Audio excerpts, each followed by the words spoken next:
नमस्कार, मैं हूं पवन त्यागी। गुजरात में आम आदमी पार्टी अपना सरकार बनाने का दावा कर रही थी, लेकिन अब उन दावों की जब पोल खुली है तो वो अपने असली रूप में आ गए हैं और अब उनको लगता है कि किसी भी तरह अपनी इज्जत को बचाने के लिए वो एक ऐसा नंबर प्राप्त गुजरात में कर लें जिससे वो ये कह सकें कि भाई सम्मानजनक तरीके से हम जीते हैं। दावा उनका 90 सीटों का है, लेकिन जो सर्वे हैं और अभी ताजा सर्वे जो एबीपी और चाणक्य का आया है उस सब में मात्र 10 सीटें दिखाई जा रही हैं। वो भी गुजरात के लोगों को हजम नहीं हो रहा है। गुजरात की जनता यह कह रही है कि इन केजरीवाल की पार्टी को मात्र 1 से 2 मैक्सिमम 2 सीटें सूरत से वो केवल मिल सकती हैं जो मुस्लिम बहुल एरिया है। लेकिन केजरीवाल जी अब मुस्लिम वोटों को लेने के लिए तुष्टीकरण पर उतर आए और जिस तरह का तुष्टीकरण उन्होंने दिल्ली के अंदर किया था, हम सबने देखा कि सुप्रीम कोर्ट ने वक्फ बोर्ड को कहा था कि वक्फ बोर्ड के अंडर आने वाली मस्जिदों के मौलवियों का आप तनख्वाह दें। 1993 में 1993 में यह एक कानून के तहत सुप्रीम कोर्ट के निर्देशन पर वक्फ बोर्ड मौलवियों को तनख्वाह देता था, लेकिन केजरीवाल जी ने दिल्ली में दिल्ली सरकार के खाते से उन मौलवियों को तनख्वाह दी। अब इसी तरह का कुछ खेल वो गुजरात में करने का वादा कर रहे हैं। गुजरात चुनाव में उन्होंने गारंटी कार्ड जारी किया है। वो जहां प्रचार में जा रहे हैं वो कह रहे हैं कि हम 10 बिंदुओं पर जनता को गारंटी देते हैं। लेकिन अगर दावों की बात करें तो एक पोस्टर गुजरात से सोशल मीडिया पर वायरल हो रहा है और उसमें लिखा है कि यदि आप हमें वोट देंगे और हमारी सरकार यानी आम आदमी पार्टी की सरकार गुजरात में बनती है तो हम अल्पसंख्यकों के लिए 10 गारंटी देते हैं। उसमें से मैं कुछ गारंटी आपको पढ़कर सुनाता हूं जो उन्होंने बोला है। उस पोस्टर में लिखा है कि अगर हमारी सरकार आ गई तो हम मस्जिद के मौलवियों को 10,000 रुपए प्रति माह वेतन देंगे। इसी तरह उन्होंने कहा कि दरगाह और मजारों को 2 लाख रुपए प्रति वर्ष हम मेंटेनेंस के लिए देंगे। इसी तरह हर मदरसे को 25,000 रुपए की सहायता वो हर महीने देंगे। हज यात्रियों के लिए 100% सब्सिडी हम देंगे। ये पहला राज्य ऐसा होगा यदि केजरीवाल जी की सरकार बनी कि वो 100% सब्सिडी देने जा रहे हैं। इसी तरह उन्होंने कहा अल्पसंख्यक इलाकों में गैर कानूनी कंस्ट्रक्शन जो हो रहे होंगे उनको हम लीगलाइज करेंगे और लीगलाइज करने के लिए जो कानून की सहायता लेनी होगी तो वो निशुल्क अल्पसंख्यकों को प्रोवाइड कराई जाएगी। यानी सरकार उसका पूरा खर्चा उठाएगी यदि कोर्ट में कोई केस जाता है। इसी तरह उन्होंने कहा अल्पसंख्यक के उत्थान के लिए जो छोटे व्यापारी हैं, छोटे दुकानदार हैं, किसी की टेलर की दुकान है, किसी की नाई की दुकान है, किसी की खराद मशीन है, इनके लिए 10 लाख रुपए तक का लोन सरकार देगी और वो भी 0% ब्याज पर।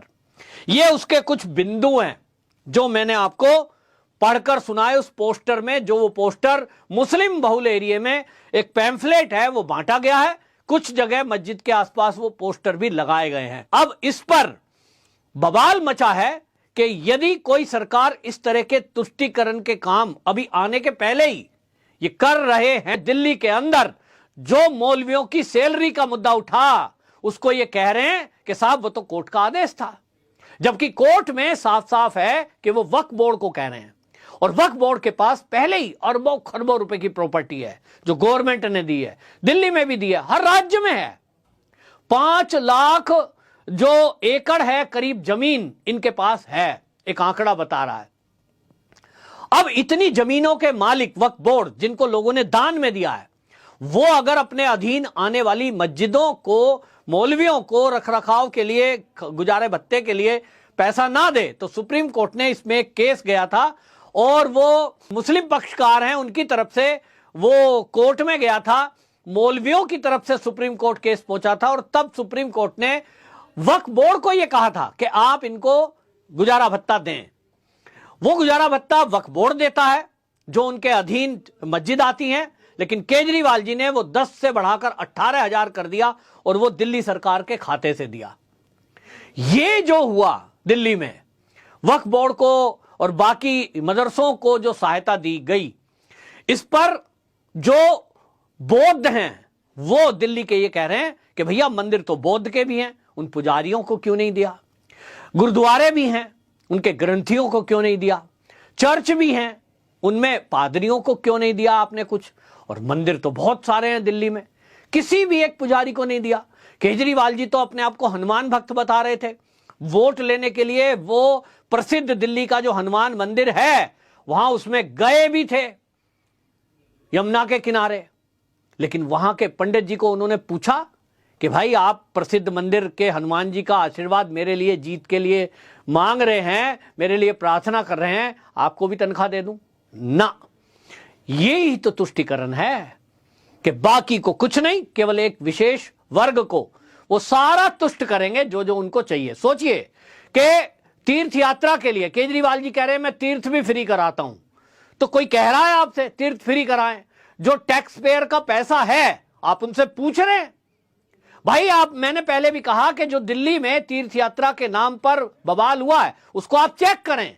करोड़पति लोग जिनको 50,000 पेंशन मिल रही है, जिनके घर में एसी, बंगला, गाड़ी सब कुछ है, उन लोगों को आप टैक्स पेयर के पैसे से फ्री में यात्रा करा रहे हैं। ये तो आप अपना वोट बैंक तैयार कर रहे हैं। एक एक आदमी को आप 50-50 हजार रुपया उसके ऊपर खर्च कर रहे हैं, और वो भी आम आदमी पार्टी के कार्यकर्ताओं को। तो ये कैसे संभव हो सकता है? लेकिन दिल्ली में हो रहा है। और इसी तरह ये गुजरात को भी दिल्ली बनाना चाहते हैं। जो बातें इस घोषणा पत्र में इन्होंने नहीं लिखी है, क्योंकि ये केवल मुस्लिम एरिया में पैम्फलेट बांटा गया है, ऐसा सूचना वहां से मिल रही है कि वहां बांटा गया है। तो इससे यह पता लग रहा है कि गुजरात में मुस्लिम वोट लेने के लिए केजरीवाल जी किस हद तक तुष्टीकरण करने पर उतर आए। अब इनको लग रहा है कि सरकार तो बन ही नहीं रही, लेकिन एक मुस्लिम पक्ष के लिए यह ऐसा दिखाएं कि भैया केजरीवाल जी से हितैषी कोई नहीं है। और इसका असर आपको बता रहा हूं, जो सर्वे हैं, वो जो सर्वे आ रहा है, जो सी वोटर का जो सर्वे अभी हाल ही का आया कुछ घंटे पहले, जिसमें यह बताया गया कि केजरीवाल जी को 10 के लगभग सीट मिल रही है। यही जो पहले जनता का जो सर्वे है वो तो 2 सीट बता रहा था। क्या इससे सीटें बढ़ेंगी?